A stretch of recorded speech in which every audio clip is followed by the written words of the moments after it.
Hello दोस्तों, politics और society in दोनों के बीच में क्या रिश्ता है? सोशल डिविजन्स और सोशल डिफरेंसेस इन दोनों के बीच में क्या डिफरेंस है? इन सभी टॉपिक्स के बारे में आपको जानकारी मिलती है एक बहुत ही बढ़िया से एनसीईआरटी के चैप्टर से। आइए देखते हैं कि यहाँ पे वो क्या बताना चाहता है आपको। Overlapping and cross cutting differences. और हमें ये ध्यान रखना है, ये बड़ा इंपॉर्टेंट एस्पेक्ट है इस चैप्टर का, कि जब डिफरेंसेस ओवरलैप होते हैं तब ज्यादा दिक्कत है या जब डिफरेंसेस क्रॉस कट होते हैं तब ज्यादा दिक्कत है। और इसको हमने बहुत ही इत्मीनान से समझना है, इसलिए ध्यान से सुने।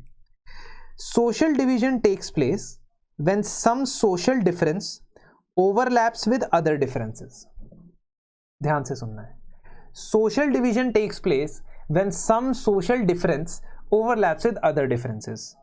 So first of all you have to understand that differences होना बुरा नहीं, because people will be different from each other, that is clear, but we don't want बंटवारा in society, division in society.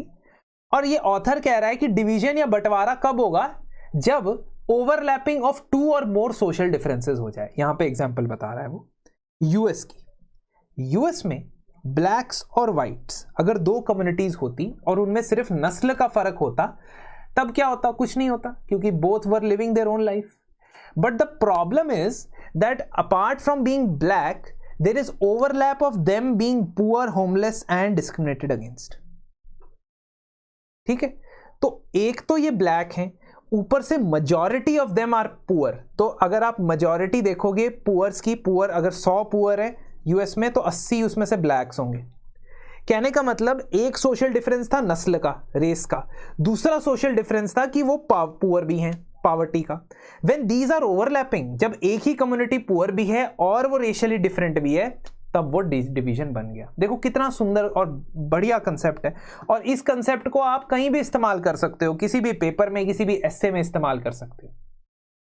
ठीक है, इंडिया में example दी गई है शेड्यूल्ड कास्ट कम्युनिटीज की, दलित्स की, because they are more poor, more landless and they are also considered as a lower caste. इस वजह से उनकी सोसाइटी में, हमारी सोसाइटी में डिवीजन पैदा होता है। अगर सिर्फ डिफरेंस होता तब तो कोई प्रॉब्लम नहीं थी। ठीक है, बट ये ओवरलैपिंग की वजह से ऐसा लगने लगता है कि हमारी कम्युनिटी अलग है, उनकी कम्युनिटी अलग है, and will be different. But if there is cross cutting of differences, cross cutting of social differences, then there is no division, there is no groupism. और इसका एक बहुत ही प्यारा एग्जाम्पल इन्होंने दिया है, बहुत ही बेहतरीन एग्जाम्पल दिया है दो कंट्रीज का। एक कंट्री है नीदरलैंड्स, एक कंट्री है नॉर्दर्न आयरलैंड। नॉर्दर्न आयरलैंड, तो आपने अगर यूके का, यूनाइटेड किंगडम का मैप देखा होगा तो मान लीजिए ये इंग्लैंड है, इंग्लैंड एंड वेल्स है, यहाँ पे एक कंट्री है, इधर इस वाले पार्ट को नॉर्दर्न आयरलैंड कहते हैं और ये इसको रिपब्लिक ऑफ आयरलैंड कहते हैं। ठीक है, और ये यूके है, ये बाकी का जो है यूके है, यूनाइटेड किंगडम। ठीक है, नाउ नॉर्दर्न आयरलैंड और नीदरलैंड्स, नीदरलैंड्स यूरोप की एक और कंट्री, इन दोनों को कंपेयर किया है, ध्यान से समझना है।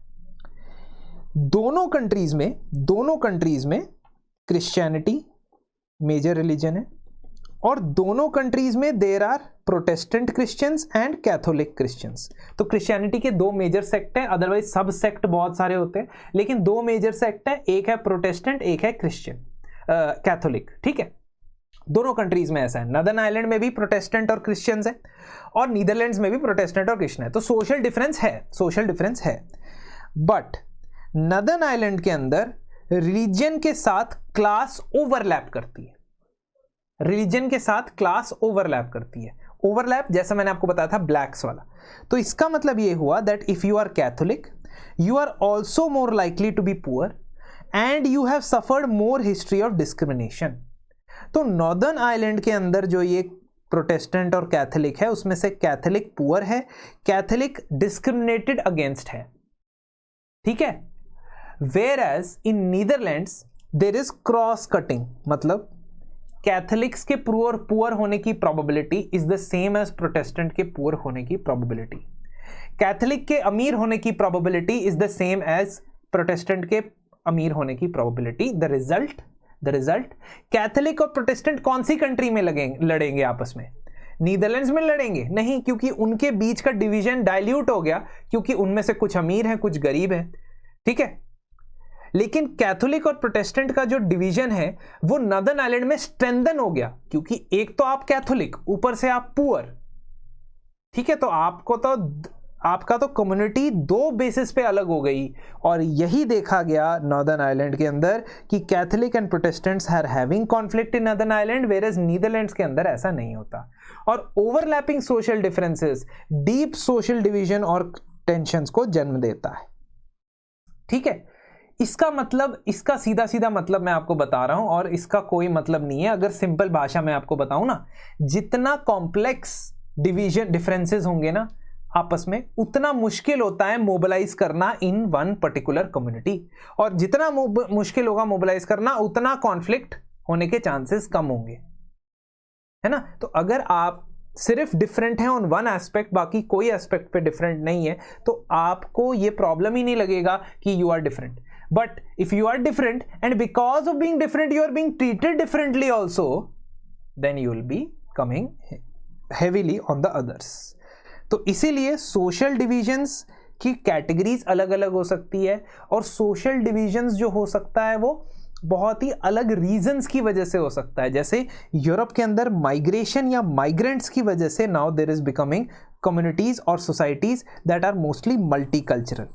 पहले ये सारी कम्युनिटीज जो होती थी यूरोप की, बहुत सारी होमोजीनियस कम्युनिटीज होती थी, जहां पे सिर्फ वाइट गोरे लोग रहते थे और एक ही पर्टिकुलर टाइप का कल्चर वो फॉलो करते थे। But now multicultural societies are there, and when multicultural societies are there it becomes very important to manage these social divisions.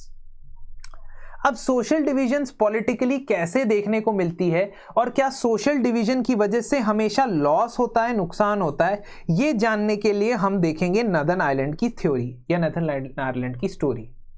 ठीक है, सो यहां पे इंट्रोडक्शन में ये आपको कहता है कि if political parties start competing in terms of existing social divisions, जिसका मतलब हुआ कास्ट के बेसिस पे, रेस के बेसिस पे, जेंडर के बेसिस पे पॉलिटिकल पार्टीज बनने लग गई और आपस में लड़ने लग गई, तो इसका मतलब सोसाइटी में वायलेंस, कॉन्फ्लिक्ट, डिसइंटीग्रेशन और भी ज्यादा फैल जाएगा, ऐसा इनका थ्योरी है। अब सबसे पहले नॉर्दर्न आयरलैंड में देखते हैं कि क्या दिक्कत है। नॉर्दर्न आयरलैंड जो है वो यूनाइटेड किंगडम का हिस्सा है। जैसा मैंने आपको पहले कहा कि यूनाइटेड किंगडम के अंदर इंग्लैंड, वेल्स, नॉर्दर्न आयरलैंड ये तीनों आ रहे हैं, और जो रिपब्लिक ऑफ आयरलैंड है वो अलग है, इंडिपेंडेंट कंट्री है, वो बन गया। अब ये एरिया जो है it is a site of bitter ethnopolitical conflict, and why it is, let us see. इसके अंदर इस नॉर्दर्न आयरलैंड जो है वो नॉर्दर्न पार्ट ऑफ आयरलैंड में है, आयरलैंड का जो पूरा आइलैंड होता था उसके अंदर, जिसमें 53% पॉपुलेशन जो है वो प्रोटेस्टेंट है और 44% पॉपुलेशन जो है रोमन कैथोलिक है। अब हमने देखा कि हमने पहले देखा था कि यहाँ क्रॉस कटिंग क्या हो रहा था, क्रॉस कटिंग, और सॉरी यहाँ पे ओवरलैपिंग क्या हो रहा था, ओवरलैपिंग हो रहा था कि ये पुअर है, डिस्क्रिमिनेटेड है और कैथोलिक है।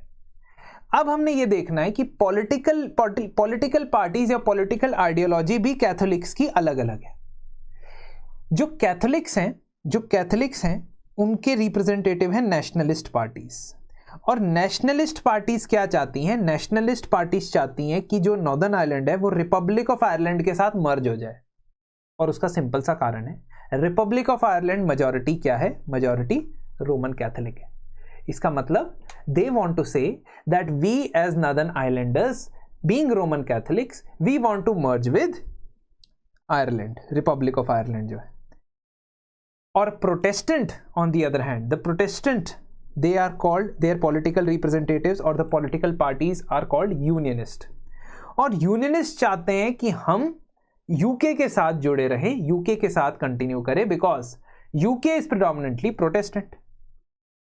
तो इसका मतलब एक और ओवरलैप आपको देखने को मिल गया कि पॉलिटिकल एम्बिशंस भी कैथोलिक्स का अपना अलग है और प्रोटेस्टेंट्स का पॉलिटिकल एम्बिशन भी अलग है।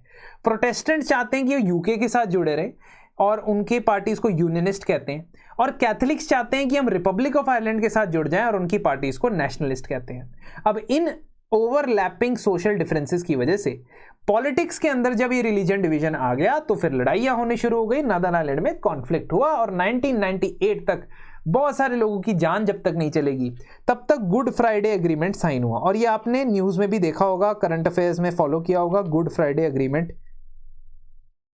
ठीक है, पास हुआ और यूके की गवर्नमेंट और नेशनलिस्ट यानी कि जो रिपब्लिक ऑफ आयरलैंड के साथ जुड़ना चाहते थे उन्होंने एक पीस ट्रीटी साइन की, जिसके बाद ये नेशनलिस्ट्स का जो स्ट्रगल था अपने आप को आयरलैंड के साथ जोड़ने का वो खत्म हुआ। तो देखा दोस्तों आपने किस तरीके से ओवरलैपिंग और क्रॉस कटिंग सोशल डिफरेंसेस की वजह से डिफरेंट आउटकम्स डेवलप होते हैं, और ऐसे कई सारे कंसेप्ट्स हमारी एनसीईआरटीज़ के अंदर स्प्रेड होते हैं, लेकिन हम बहुत ज़्यादा एम्फेसिस जो देते हैं वो करंट अफेयर्स पे और अलग अलग 10 प्रकार की चीज़ों के ऊपर, सोर्सेज के ऊपर देते हैं। जब भी हम प्रिपरेशन के फाउंडेशन ले करते हैं तो एनसीईआरटी पढ़ना बहुत ही ज़्यादा इंपॉर्टेंट होता है, इसलिए नहीं कि उसमें से डायरेक्टली पेपर में क्वेश्चन आएगा, ठीक है, कि इतने क्वेश्चन एनसीईआरटी में से नहीं आए और इसके पीछे हम रोते रहें, इसीलिए क्योंकि एक प्रिपरेशन का मॉडल तैयार करने के लिए फाउंडेशन अच्छी होनी चाहिए। तो हमारे एनसीईआरटी के रैंक ओरिएंटेड बैच के अंदर हम ये सभी NCERTs starting from all the relevant, तो polity, economy, geography, science, environment, सभी एनसीईआरटीज को कॉम्प्रिहेंसिवली कवर किया जाएगा, हिस्ट्री ऑफ कोर्स। तो ये सारी की सारी एनसीईआरटीज को एक ही बंडल के अंदर शेड्यूल वाइज देखने के लिए आप ये कोर्स के अंदर एनरोल कर सकते हैं। और अगर आप एनसीईआरटी 15 इस कोड का इस्तेमाल करते हैं तो आपको 15% एडिशनल डिस्काउंट मिलेगा। 2 साल की वैलिडिटी के साथ आपको ये कोर्स मिलेगा, और आपके डाउट रेजोल्यूशन के लिए, मेंटोर सपोर्ट के लिए भी इसमें आपको अनलिमिटेड टाइम पीरियड, मतलब अनलिमिटेड वॉच टाइम पीरियड के साथ साथ 2 इयर्स के लिए पूरा 100% सपोर्ट मिलने वाला है। तो अगर आप चाहते हैं कि फाउंडेशन बेहतर बनाएं तो आप इस कोर्स में एनरोल जरूर कर सकते हैं।